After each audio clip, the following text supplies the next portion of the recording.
All right, future diplomats. Ready for a deep dive on something you'll definitely see on those UPSC exams? You bet. India-Australia relations it is. Specifically, the India-Australia Economic Cooperation and Trade Agreement. The INDOSIS ECT. Yeah, the INDOSIS ECTA. Right.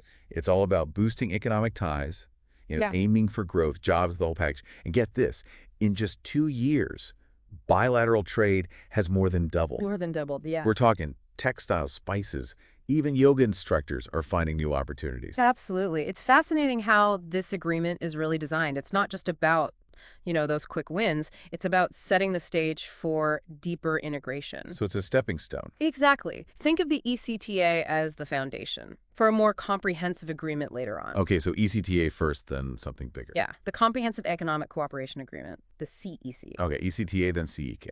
Got it.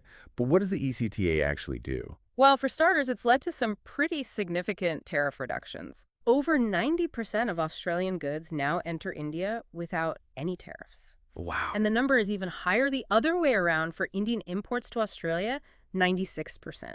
So basically free trade. Pretty much, yeah. But what does it actually mean for, let's say, an Indian textile manufacturer or an Australian wine producer? Well, it means they become much more competitive. Okay. That Indian textile manufacturer can sell their products in Australia at a lower price. Makes them more attractive to those Australian buyers. Right. And for the Australian wine producer, it means their wines are more affordable to Indian consumers. So it's about evening the playing field. Yeah, precisely. More trade, more investment, and ultimately more economic growth for both countries. And they've set a pretty ambitious target, haven't they? They have. AUD 100 billion in bilateral trade by 2030. That's the goal. But what would hitting that target actually mean for India? We're talking UPSC exam level analysis here, not just the surface stuff. That's a great question, and one that I think really gets to the heart of why this agreement matters. Reaching that AUD 100 billion target, it would be a major shift in India's economic footprint, not just regionally, but globally. It would mean India has successfully diversified its trading partners. Less reliant on one specific market. Exactly. So it's not just about the money, it's strategic too. Absolutely. It's about building leverage, creating options, and demonstrating India's ability to forge those strong economic partnerships. And that translates into diplomatic influence on the world stage. Okay, starting to see why this is such a big deal, but let's get specific. What are some of the key sectors in India that stand to benefit the most from the ECTA? Well, labor-intensive sectors are big winners. Okay. Think textiles, leather goods, furniture. These were all previously hit with a 4-5% import duty by Australia, now duty-free. So a game changer. Absolutely, and it's not just about job creation. It's about making these industries more competitive. Take textiles, for example. Australia is the largest garment importer in the entire Southern Hemisphere. Wow. With duty-free access. India now has a significant edge over competitors, Vietnam and Indonesia. Interesting. So cheaper Indian textiles flooding the Australian market. What about other industries? The power sector benefits too.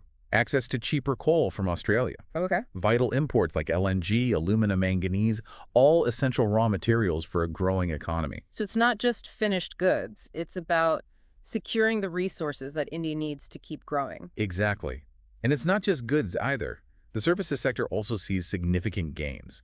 Australia has committed to making it easier for Indian companies to provide services in a whole bunch of areas: IT, healthcare, education, and more. So what do we mean by easier? Less paperwork, or is it more substantial? We're talking streamlined visa processes, mutual recognition of professional qualifications, things like post-study work visas for Indian students, Right. ranging from 2 to 4 years.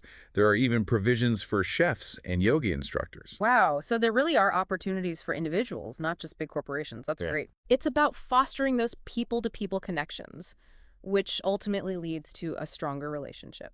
And speaking of strong relationships, the ECTA has already delivered some pretty impressive results It really has. in just 2 years. Remember that AUD 100 billion target we were talking about? Well, bilateral merchandise trade has more than doubled, going from USD 12.2 billion to USD 26 billion between 2020-21 and 2022-23. That's a big jump. Any particular sectors that have seen impressive growth? Anything that surprised you? Textiles, chemicals, agriculture, they've all experienced substantial growth. Uh, But what I find particularly interesting is the diversification. okay. In exports, we're not just talking about those traditional goods anymore. Like what? We're seeing a surge in exports of things like gold, studded with diamonds, even turbojets. Those aren't exactly things you'd typically associate with, India-Australia trade. Right. It sounds like the ECTA is opening up some really interesting new avenues for businesses in both countries. Absolutely. It's not just about boosting existing trade. It's about creating entirely new opportunities. And those high utilization rates tell us businesses are really taking advantage. They are. So it's not just a document gathering dust, it's actually having a real impact. Exactly. And speaking of impact, the ECTA isn't just about economics. It also has some significant geopolitical implications. Now things are getting really interesting. But we're going to have to say that for part 2. Stay tuned. For those of you prepping for those UPSC exams, make sure you got your notepads handy. Yeah. This is prime essay material. Okay, so we're back and ready to dive into that geopolitical side of the India-Australia relationship.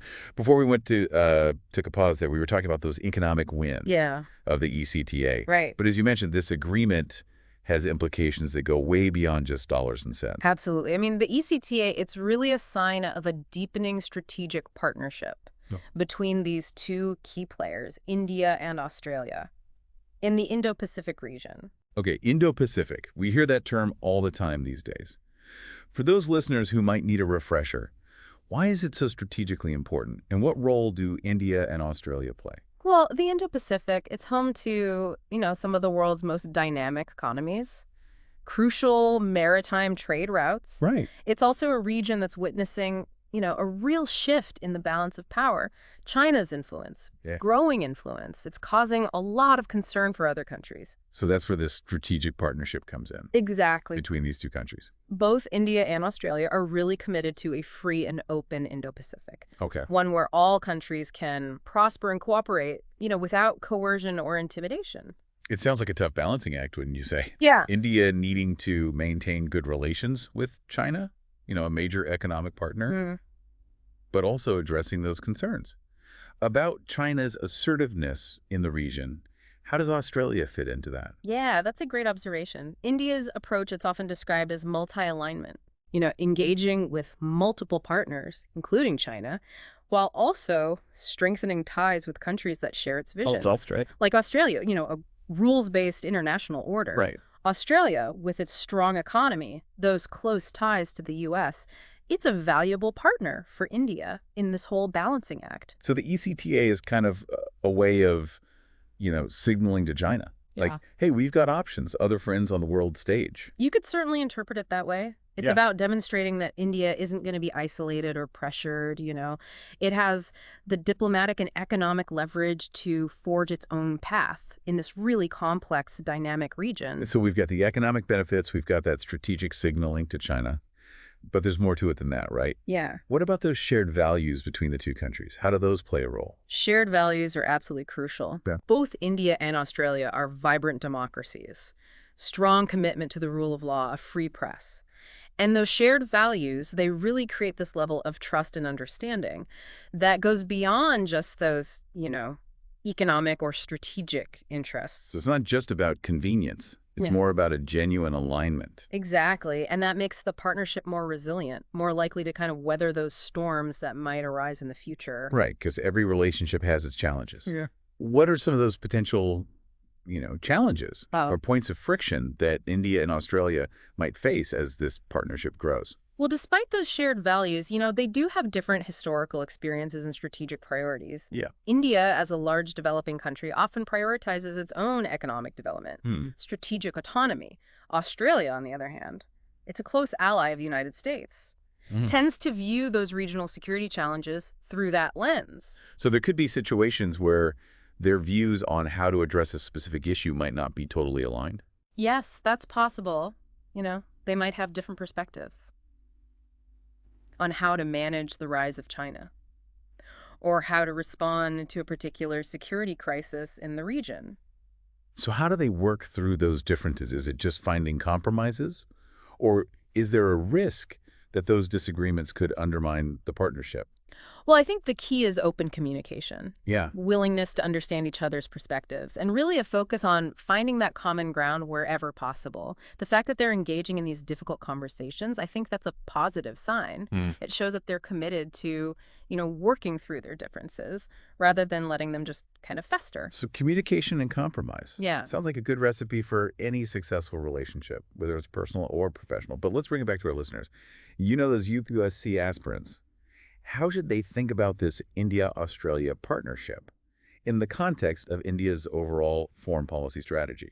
I think a key takeaway here. This partnership is a prime example of India's multi-alignment strategy in action. It shows their commitment to building those strong partnerships with countries that share its values and interests, while also, maintaining its strategic autonomy, Right. pursuing its own development goals. It's a balancing act, but one that, India seems to be navigating pretty skillfully. And this partnership is probably going to become even more important in the coming years Right. as the Indo-Pacific becomes, more and more of a focal point globally. Absolutely. The India-Australia partnership, it's definitely one to watch closely, not just for the economic benefits, but for its potential to shape the strategic landscape of the entire region.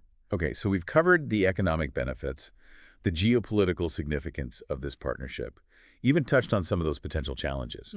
What are some final thoughts you want to leave our listeners with as they continue their UPSC preparations? I'd say pay close attention to how this partnership evolves Yeah. in the coming years.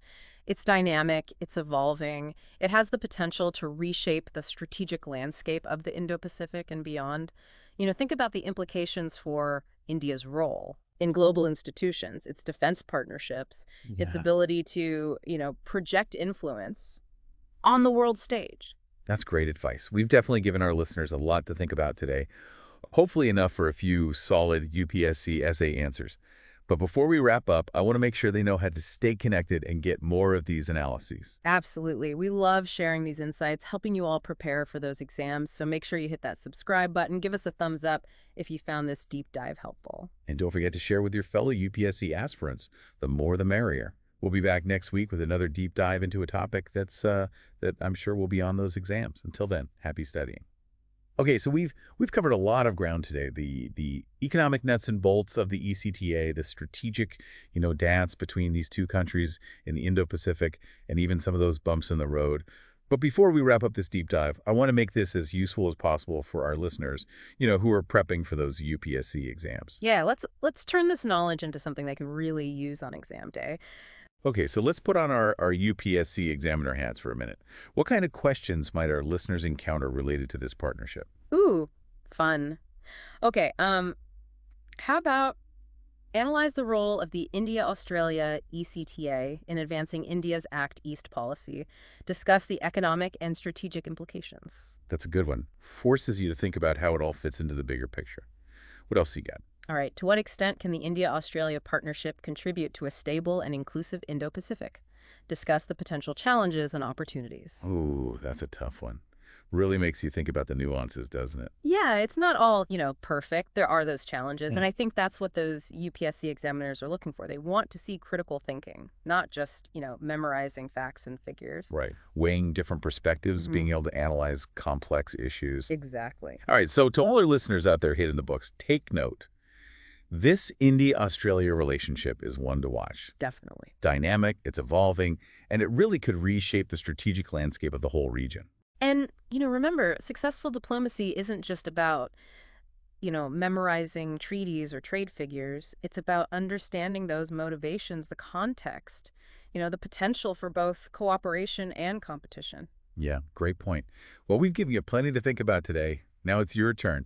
Do that deep thinking, the analysis, the insightful writing. That's what's going to help you ace those exams. And who knows? Maybe one day you'll be the one negotiating those landmark agreements, shaping the future. Now, that's an inspiring thought.